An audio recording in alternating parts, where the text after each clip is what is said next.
Media के सारे साथियों का वेलकम आ, स्वागत आ। अज एक बड़ा इंपॉर्टेंट मुद्दा जो देश की डेमोक्रेसी के नाल जुड़िया गा, देश के लोकतंत्र के नाल जुड़िया गा, वो ते गल करनी चाहांगे। देश आज़ाद होने तो बाद बाबा साहब भीमराव अंबेडकर जी ने भारतीय संविधान की रचना की। बाबा साहब अंबेडकर जी ने लंबा समा ला के एक ड्राफ्ट कमेटी के राही जो संविधान की रचना की और उस तो बाद भारत के अंदर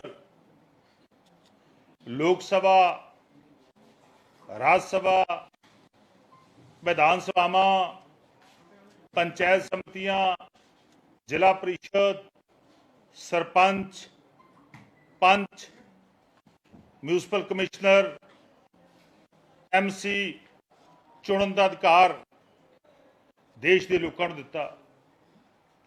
छोटी तो छोटी इकाई जे आप मनीए तो मैं समझदा एक पिंड का पंच या म्यूनसिपल कमेटी का मैंबर होंदा गा। सब तो बड़ी इकाई लोक सभा का मैंबर, राज सभा का मैंबर की इलैक्शन आ गई। एक प्रक्रिया लोक नुमाइंदे चुनने की प्रक्रिया, लोगों के नुमाइंदे किस प्रकार चुने जाएंगे, जिहड़े लोगों की अगवाई करनगे और सरकार नूं चलाउणगे। उहदे संविधान के अंदर वख-वख अनुच्छेद के राही, वख-वख आर्टिकल के राही उन्हां दा वर्णन किया गया कि एक संविधानिक प्रक्रिया किस तरह पूरी होगी, किस तरह एक सैटअप बनाया जाऊगा और उस प्रोसैस को पूरा करने के लिए एक चोण कमीशन होगा। सारी प्रक्रिया चाहे पंचायत दी आ, चाहे MLA साहब दी आ, मैंबर पार्लीमेंट दी आ, वो सारी प्रक्रिया को पूरा करने के लिए एक इलैक्शन कमीशन जिहड़ा वो डिफरेंट स्टेजेस के उत्ते बनदा गा। पर देश दियां लोक सभा चोणां करवाउण दे लई, राज्यां दियां विधान सभावां चोणां करवाउण दे लई देश का एक इलैक्शन कमीशन जिहड़ा वो संविधान के अंदर बनाया गया। 1950 तो लैके प्रोसैस शुरू होया और कौंसल ऑफ मिनिस्टर कैबिनेट जिहड़ी आ गवर्नमेंट ऑफ इंडिया की कैबिनेट वो एक नां रिकमेंड करके भेज दिया और देश के राष्ट्रपति साहब, देश के प्रेजिडेंट साहब उसके उत्ते मोहर ला के व्यक्ति की चोण जिहड़ी आ बतौर चीफ इलैक्शन कमीशन करते हैं। अपॉइंटमेंट होंदी आ और उन्होंने लाउण दा प्रक्रिया जेकर वो सिलैक्ट किया व्यक्ति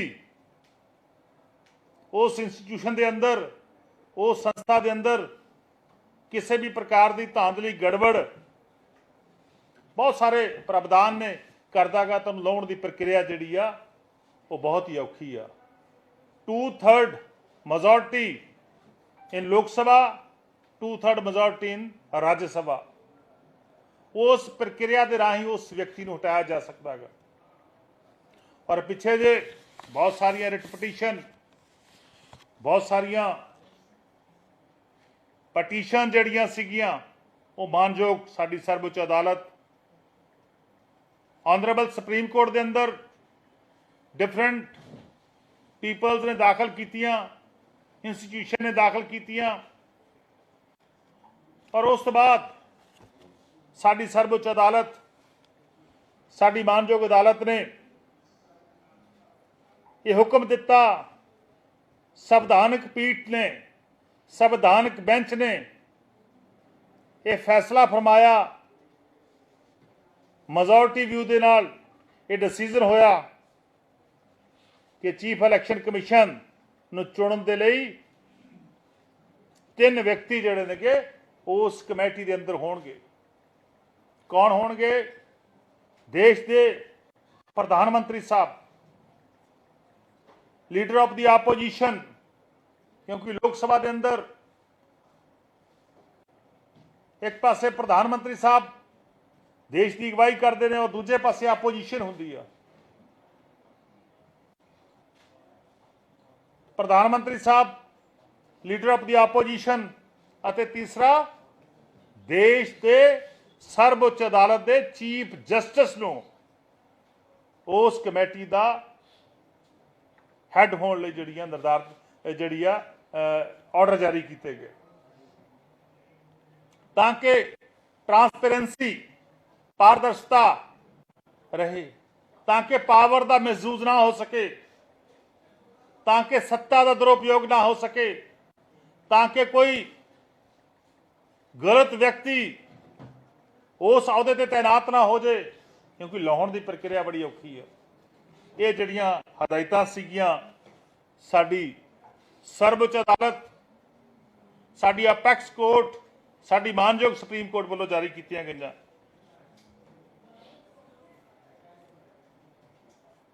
और उस तो बाद की हो रहा अज देश का लोकतंत्र, अज देश की डेमोक्रेसी नूं सब तो बड़ा खतरा कितों बनियागा? बीजेपी तो बनियागा, भारतीय जनता पार्टी की सरकार तो बनियागा। अज एक एक करके, अज सिंगल चूज करके साडियां संस्थावां नूं, साडियां इंस्टीट्यूशन का सियासीकरण किया जा रहा है। उन्हां दे उत्ते व्यक्ति विशेष, एक विचारधारा नाल संबंधित व्यक्ति, क्या व्यक्ति इत्थे बैठूगा, उहदी सिलेक्शन करन दे लई साडी मानयोग सुप्रीम कोर्ट दे ऑर्डर की धज्जियां डाइयां जा सकदियां ने, जा रहीआं नेगीआं। साडी मानयोग सुप्रीम कोर्ट का निरादर किया जा रहा है। साडी सर्वोच्च अदालत के फैसलों नूं रद्द किया जा रहा है, क्योंकि देश मैं समझदा तानाशाही वाल वध रहा है। देश की हुकूमत जमात, देश के राज करदा पार्टी आज जो देश के लोकतंत्र के लिए सब तो बड़ा खतरा बनी है। आज देश का लोकतंत्र खतरे दे विच आ, क्योंकि भाजपा भारतीय जनता पार्टी लगातार बहुत सारे फैसले जिहड़ी साडी मानयोग सर्वोच्च अदालत मेजोरिटी व्यू दे नाल करदी आ, उन्हां सारे फैसलिਆਂ नूं एक एक करके लगातार पलटा रहे ने। इतों सिद्ध होंदा गा कि साडे प्रधानमंत्री साहब और बीजेपी देश की सर्वोच्च अदालत का अपमान करते तुली आ।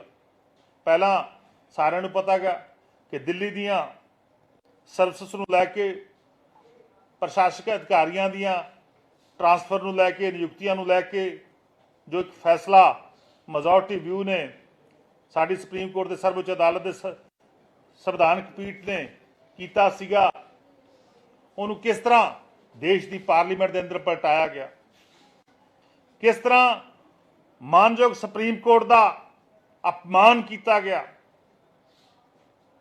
उस तरह अज मैं समझदा देश की पार्लीमेंट के अंदर एक बार फिर बीजेपी जिहड़ी आ वो लोकतंत्र का अज कतल कर रही है। ये इतिहास का काला दौर आ।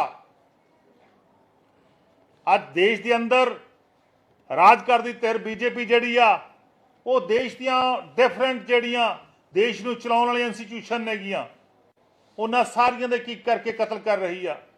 उन्हां कली कली का सियासीकरण किया जा रहा, ताकि देश के अंदर हिटलर शाही राज, तानाशाही राज की स्थापना की जा सके। आने वाले समय के अंदर इको धिर दे नुमाइंदे हर जगह देखने को मिलेंगे। जो साडे संविधान की दे मुताबक लोकतंत्र की जिहड़ी खूबसूरती आ वो ये आ कि एक पासे सत्ता धिर बैठती आ और दूजे पासे आपोजिशन बैठती आ। आपोजिशन नूं बराबर के मौके मिलते हैं। आपोजिशन जिहड़े सरकार गलत काम करती आ उन्हां दा क्रिटिसिज्म करती आ, जिहड़े सरकार ठीक काम करती आ उन्हां दी सलाहगा करती आ। पर लेकिन मैं समझदा अज देश के अंदर डेमोक्रेसी नूं खत्म किया जा रहा है।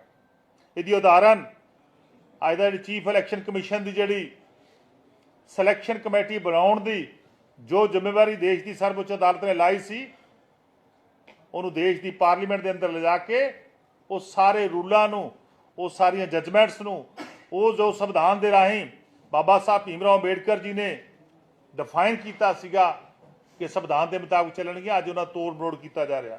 मैं समझदा अज बीजेपी तो साडे संविधान नूं बहुत बड़ा खतरा गा, अज देश नूं बीजेपी जमात तो बहुत बड़ा खतरा गा। बीजेपी देश नूं तबाह करन ते लगी आ। बीजेपी देश के संविधान नूं, जो संविधान बाबा साहब ने बनाया सी, जो संविधान नूं बनाउण दे विच उन्होंने सख्त मेहनत की सी, अज उस संविधान नूं मैं समझदा तोड़िया जा रहा गा, संविधान नूं देश के अंदरों खत्म किया जा रहा गा। उहदी उदाहरण मैं तुहाडे सामने दित्ती आ। सो मैं समझदा अज दा इह दिन सी जिहड़ा इतिहास के काला दिन हैगा, जिस दिन मैं समझदा साडियां जिहड़ियां इंस्टीट्यूशन ने उन्होंने तबाह किया जा रहा है जी। सर राघव चड्ढा को सस्पेंड कर दिता गया। देखो, देश की पार्लीमेंट जदों दी चल रही आ, आम आदमी पार्टी इकलौती आम आदमी पार्टी जिहड़ी आ वो डट के बीजेपी के काले कारनामिਆਂ ਦਾ देश की राज सभा दे विच, देश की लोक सभा दे विच विरोध कर रही है। सब तो पहला साडे सीनियर मैंबर संजय सिंह जी नूं सस्पेंड किया गया और उस तो बाद साडे इकलौते सांसद पार्लीमेंट मैंबर जलंधर तो सुशील रिंकू जी नूं सस्पेंड किया गया। अज राघव चड्ढा जी नूं सस्पेंड किया गया। इस गल की उदाहरण आ कि बीजेपी जिहड़ी आ वो अपना क्रिटिसिजम नहीं सह सकती। बीजेपी आपोजिशन का मूँह बंद करना चाहती है। बीजेपी आपोजिशन को डरा धमका के उहदे हक्कां तो वांझे करना चाहती है। जो लोकतंत्र के अधीन जो अधिकार एक चुने हुए मैंबर को मिले होंगे ने, एक चुने हुए मैंबर पार्लीमेंट चाहे लोक सभा का चाहे राज सभा का, उन्होंने अधिकारों तो वंचित करना चाहती हैगी। तां ही ये मैं समझदा इस तरह के फैसले आ रहे हैं। कि 5 सांसदों के सिग्नेचर जो बीजेपी ने आरोप लगाए उस पर क्या प्रतिक्रिया? देखिए, अभी तो मामला जो है वो कमेटी के विचाराधीन है। जब कमेटी की रिपोर्ट आएगी तो उसके बाद देख लेंगे। पर लेकिन जैसे हमारे माननीय मेंबर पार्लियामेंट राघव चड्ढा जी ने बताया कि कहीं पे उनके कोई दस्तखत नहीं है। ये तो वहाँ परंपरा है कि जब पार्लियामेंट चलती है, जब भी कोई सिलेक्शन कमेटी में जाना होता कोई मता, कोई भी मेंबर को बता सकता है कि आप इसको ले लो, उसको ले लो, उसको ले लो। इसमें कौन सी आपत्ति है? नहीं सिलेक्ट कमेटी को भेजना था। पर लेकिन इसका मतलब यह है कि बीजेपी जो है वो राघव चड्ढा को देख के घबराती है, वो आम आदमी पार्टी को देख के घबराती है, वो संजय सिंह जी को देख के घबराती है, वो सुशील रिंकू जी को देख के डरती है।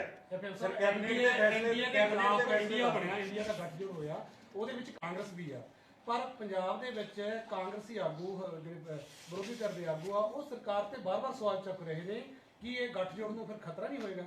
क्योंकि ਅੱਜ देखो, मैं समझदा बीजेपी दी इन्हां तानाशाही नीतियां के खिलाफ बीजेपी जो अज देश के अंदर कर रही आ और आने वाले समय करन जा रही आ ਜਾਂ पिछले समय दौरान किया गा, वो तो सारियां जिहड़ियां अपोजिशन धिरां ने उन्होंने देखना चाहिए, अपनी यूनिटी कायम रखनी चाहिए आ और बीजेपी नूं सत्ता तो बाहर करने के लिए सारिਆਂ ਨੂੰ अपने छोटे छोटे मतभेद भुला के इकट्ठे होना चाहिए। प्रताप सिंह बाजवा ਤੁਹਾਡਾ चिट्ठी लिख ਰਿਹਾ है, प्रताप सिंह बाजवा फिर गवर्नर ਨੂੰ चिट्ठी लिखी है प्रताप सिंह बाजवा ने भी ਇਹ ਮੰਤਰੀ ਹਟਾਏ ਜਾਣ।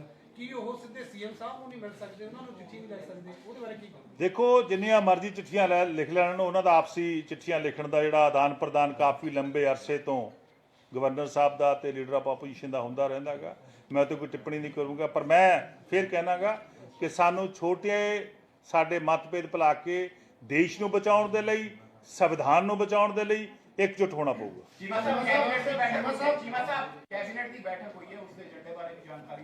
बिल्कुल जी, अज एक अहम मीटिंग जिहड़ी मानयोग साडे सीएम सरदार भगवंत सिंह मान जी की अगवाई कैबिनेट की मीटिंग हुई, जिहदे विच सब तो वड्डा फैसला जिहड़ा कीता गया सड़क सुरक्षा फोर्स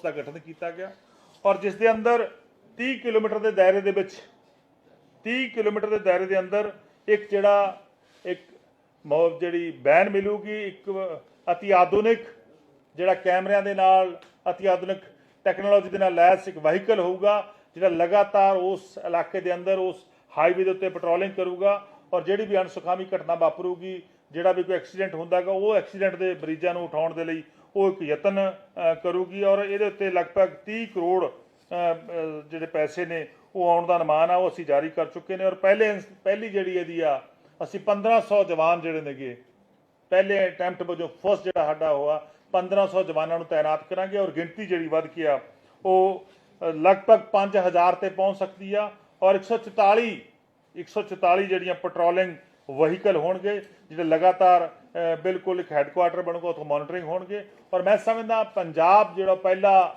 ਪ੍ਰਦੇਸ਼ ਬਣਿਆਗਾ ਜਿੱਥੇ ਸੜਕ ਸੁਰੱਖਿਆ ਨੂੰ ਲੈ ਕੇ ਇਹ ਵੱਡੇ ਕਦਮ ਜਿਹੜੇ ਨੇਗੇ ਉਹ ਮਾਨਯੋਗ ਸੀਐਮ ਸਾਹਿਬ ਨੇ ਸਰਦਾਰ ਭਗਵੰਤ ਸਿੰਘ ਮਾਨ ਜੀ ਨੇ ਚੁੱਕੇ ਨੇਗੇ ਔਰ ਸੈਕੰਡ ਇਸੇ ਤਰ੍ਹਾਂ ਜਿਹੜੇ ਸਾਡੇ ਫਰੀडम ਫਾਈਟਰ ਨੇਗੇ ਜਿਹੜੇ ਸਾਡੇ ਸ਼ਹੀਦ ਨੇ ਜਿਨ੍ਹਾਂ ਨੇ ਦੇਸ਼ ਆਜ਼ਾਦ ਕਰਾਇਆ ਜਿਨ੍ਹਾਂ ਨੇ ਕੁਰਬਾਨੀਆਂ ਦਿੱਤੀਆਂ ਨੇਗੀਆਂ ਉਹਨਾਂ ਦੇ ਨਾਲ ਹੀ ਜਿਹੜੇ ਸਾਡੇ ਲਗਾਤਾਰ ਦੇਸ਼ ਦੇ ਅੰਦਰ ਚਾਹੇ ਕਾਰਗਿਲ ਦੇ ਸ਼ਹੀਦ ਨੇ ਜਾਂ ਦੇਸ਼ ਦੇ ਅੰਦਰ ਕਿਸੇ ਵੀ ਸ਼ਹੀਦ ਹੋਏ ਨੇ ਉਹਨਾਂ ਸਾਰਿਆਂ ਦੀ ਯਾਦ ਦੇ ਵਿੱਚ ਅਸੀਂ ਜ਼ਿਲ੍ਹਾ ਲੈਵਲ ਦੇ ਉੱਤੇ ਸਮਾਰਕ ਬਣਾਵਾਂਗੇ ਤਾਂ ਕਿ ਉਹਨਾਂ ਤੋਂ ਅਸੀਂ ਪ੍ਰੇਰਣਾ ਲੈ ਕੇ ਦੇਸ਼ ਦੇ ਲਈ ਸਟੇਟ ਦੇ ਲਈ ਲੜ ਸਕੀਏ ਉਹ ਡਿਸਟ੍ਰਿਕਟ ਲੈਵਲ ਤੇ ਕੋਈ ਸਮਾਰਕ ਬਣਨਗੇ ਔਰ ਜਿਨ੍ਹਾਂ ਵਿੱਚ ਸਭ ਦਾ ਇੱਕ ਅੱਛੇ ਤਰੀਕੇ ਦੇ ਨਾਲ ਯਾਦਗਾਰ ਬਣੂਗੀ ਜਿਹਦੇ ਵਿੱਚ ਸਾਰਾ ਰਿਕਾਰਡ ਉੱਥੇ ਸੰਭਾਲਿਆ ਜਾਊਗਾ। ਇਸੇ ਤਰ੍ਹਾਂ ਜਿਹੜੇ ਐਨ ਆਰ ਆਈ ਸਾਡੇ ਬਾਹਰਲੇ ਦੇਸ਼ਾਂ ਤੋਂ ਆਉਂਦੇ ਨੇ ਉਹਨਾਂ ਦੀ ਸਹਾਇਤਾ ਦੇ ਲਈ ਇੱਕ ਜਿਹੜਾ ਸੈਂਟਰ ਆ ਉਹ 에ਅਰਪੋਰਟ ਦੇ ਉੱਤੇ ਖੋਲ੍ਹਿਆ ਜਾ ਰਿਹਾ ਹੈਗਾ ਤਾਂ ਕਿ ਜਦੋਂ ਕੋਈ ਕਿਸੇ ਵੀ ਕਿਸਮ ਦੀ ਖੱਜਲ ਖੁਆਰੀ ਦਾ ਸ਼ਿਕਾਰ ਜਿਹੜਾ ਉਹ ਸਾਡੇ ਦੇਸ਼ ਦੇ ਸਾਡੇ ਸੂਬੇ ਦੇ ਲੋਕਾਂ ਨੂੰ ਨਾ ਹੋ। ਪੰਜਾਬ ਦਾ 에ਅਰਪੋਰਟ ਅਸੀਂ ਉੱਥੇ ਖੋਲਾਂਗੇ ਬਣਾਵਾਂਗੇ ਤਾਂ ਕਿ ਸਾਡੇ ਜਿੰਨੇ ਵੀ ਨਾਗਰਿਕ ਜਿਹੜੇ ਨੇ ਫੋਰਨ 'ਚ ਗਏ ਹੋਏ ਨੇਗੇ ਹਾਂਜੀ ਨਹੀਂ ਇੱਕ 에ਅਰਪੋਰਟ ਤੇ ਇੰਟਰਨੈਸ਼ਨਲ 에ਅਰਪੋਰਟ ਤੇ ਦਿੱਲੀ ਦੇ ਅਸੀਂ ਖੋਲਾਂਗੇ ਤਾਂ ਕਿ ਜਿਹੜਾ ਸੈਂਟਰ ਆ ਉਹਦੇ ਸਾਨੂੰ ਸਾਰੀਆਂ ਸਹੂਲਤਾਂ ਮਿਲ ਸਕਣ।